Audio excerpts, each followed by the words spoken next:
नमस्कार जी, नमस्कार। नाम है आपका? सर सनातनी दीपक शर्मा नाम है जी।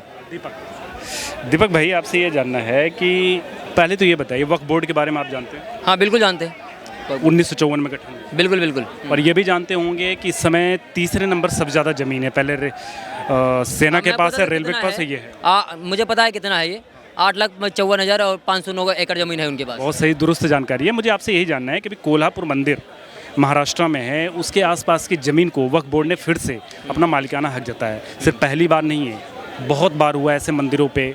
और इसके अलावा मुझे मंदिर की ज़मीन पे स्पेशली भी बात करनी है। बाकी एक तमिलनाडु का पूरा का पूरा गांव इन्होंने अपना बता दिया था वक्फ बोर्ड ने। तो क्या कार्रवाई होनी चाहिए, क्यों ऐसा हो रहा है, कहाँ कमी आ रही है? मैं तो कहता हूँ ये वक्फ बोर्ड का जो ये किस्सा है ना, ये ख़त्म करना चाहिए। ये सबसे गलत है, ये लोगों के साथ बहुत गलत हो रहा है। इससे लड़ाइयाँ झगड़े भी होते हैं, इससे धर्म की राजनीति भी हो रही है। वक्फ बोर्ड क्या है सर? अगर आपने वक्फ बोर्ड बना रखा है, ये मंदिर पे छाप क्या कहते हैं हाथ रख देंगे तो इनका हो जाएगा।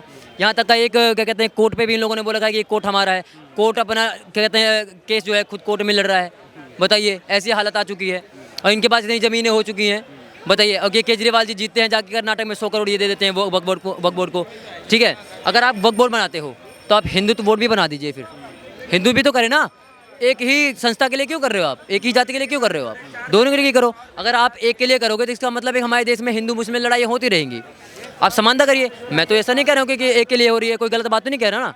तो भाई दोनों के लिए बनाओ, वरना ये लड़ाइयाँ तो हमेशा चलती रहेंगी। ये बोर्ड क्या है? एक के लिए आप काम करते चले जा रहे हो, तो ये तो गलत है भाई। इस पर कार्रवाई होनी चाहिए। दीपक, मुझे ये बताओ यार कि ये इसमें जो वक्फ बोर्ड है, इसमें कुछ सुधार की ज़रूरत है या वक्फ बोर्ड को बिल्कुल समाप्त करने की ज़रूरत है? आपको क्या लगता है? सर, वक्फ बोर्ड को बिल्कुल समाप्त करने की ज़रूरत है।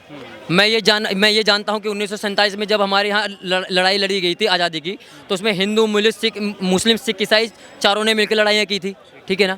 तो अगर आप एक को ही हक दे देते हैं कि वक्फ बोर्ड आपका है, आप जहाँ रखोगे हाथ वो ज़मीन आपका हो जाएगा, तो ये गलत है ना। और आप साबित भी ना कर पाओ। आप साबित नहीं कर सकते, आप कोर्ट तक नहीं जा सकते हो। ये वाला नियम तो क्या कहते हैं कांग्रेस ने बनाया है कि अगर वक्फ बोर्ड ने क्या कहते हैं ज़मीन हड़प लिया तो इसका मतलब आप कोर्ट भी नहीं जा सकते।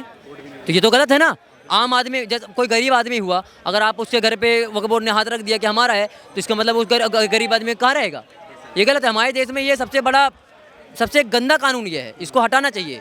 मैं वही हो रहा है। बल्कि मैं नहीं, 140 करोड़ जनता भी खिलाफ है। आप किसी से भी अगर पूछेंगे तो यही बोलेगा कि ये गलत है जी।